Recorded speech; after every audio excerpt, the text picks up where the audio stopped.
নমস্কার, কেমন আছেন সবাই? আজকে আরেকটা নতুন রেসিপিতে সবাইকে স্বাগত। আজকে বানাচ্ছি বাগদা চিংড়ির মালাইকারি। তো বাগদা চিংড়ির মালাইকারি বানানোর জন্য আমি চিংড়িগুলো কেটে ধুয়ে পরিষ্কার করে ভালো করে নিয়ে নিয়েছি, নুন হলুদ মাখিয়ে।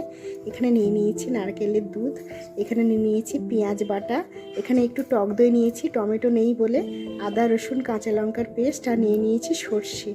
এবারে আমি কড়াইটা বসিয়ে দিয়েছি, কড়াই গরম হয়ে গেছে, দিয়ে দিচ্ছি সর্ষের তেল। দিয়ে এবার চিংড়ি মাছগুলোকে একটু উল্টে পাল্টে ভেজে নেব। খুব বেশিক্ষণ কিন্তু ভাজবো না, 2 থেকে 3 মিনিট চিংড়ি মাছগুলো ভেজে তুলে নিয়েছি। এবারে ওই তেলের মধ্যে দিয়ে দিচ্ছি গোটা গরম মশলা, আর দিয়ে দিচ্ছি পেঁয়াজ বাটা। পেঁয়াজ বাটাটা দিয়ে বেশ কিছুক্ষণ নেড়ে চেড়ে কষিয়ে নিয়ে দিয়ে দিচ্ছি আদা কাঁচা লঙ্কা এবং রসুন বাটা 1 চামচ পরিমাণে দিলাম। এবারে এটাও বেশ কিছুক্ষণ কষিয়ে নিয়ে দিয়ে দিচ্ছি 1 চামচ টক দই। টমেটো পেস্টটা নেই বলে আমি এটা দিলাম, নইলে টমেটো পেস্ট থাকলে টমেটো পেস্টই দেবেন। তারপরে দিয়ে দিচ্ছি হলুদের গুঁড়ো আর দিয়ে দিচ্ছি লবণ। এবারে একটু সামান্য কালারের জন্য দিয়ে দিলাম লঙ্কার গুঁড়ো। এবারে মশলাটাকে খুব সুন্দর করে কষিয়ে নেব। দেখুন মশলাটা কষানো হয়ে গেছে। এবারে সর্ষে বাটাটা এর মধ্যে দিয়ে দিচ্ছি। সর্ষে বাটাটা দিয়ে বেশ কিছুক্ষণ কষিয়ে নিচ্ছি।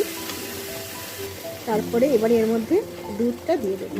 নারকেলের যে দুধটা ছিল সেটা এখানে অ্যাড করে দিলাম। এবারে এটা ফুটে উঠেছে, আমি চিংড়িটা দিয়ে দেবো। চিংড়িটা দিয়ে বেশ কিছুক্ষণ আমি একটু রান্না করে নেব। দেখুন রান্নাটা আমার একদম হয়ে গেছে। এবারে আমি রান্নাটা পরিবেশন করে নিচ্ছি। আর আমার রান্নাগুলো আপনাদের কেমন লাগছে জানাতে কিন্তু ভুলবেন না। আর আমি একটা জিনিস বলতে ভুলে গেছি, যে ওখানে একটু আমি অল্প করে চিনি অ্যাড করেছিলাম, সেটা আমি বলতে ভুলে গেছি। তো আপনাদের সঙ্গে আবারও দেখা হবে, আবারও কথা হবে অন্য কোনো ভিডিওতে।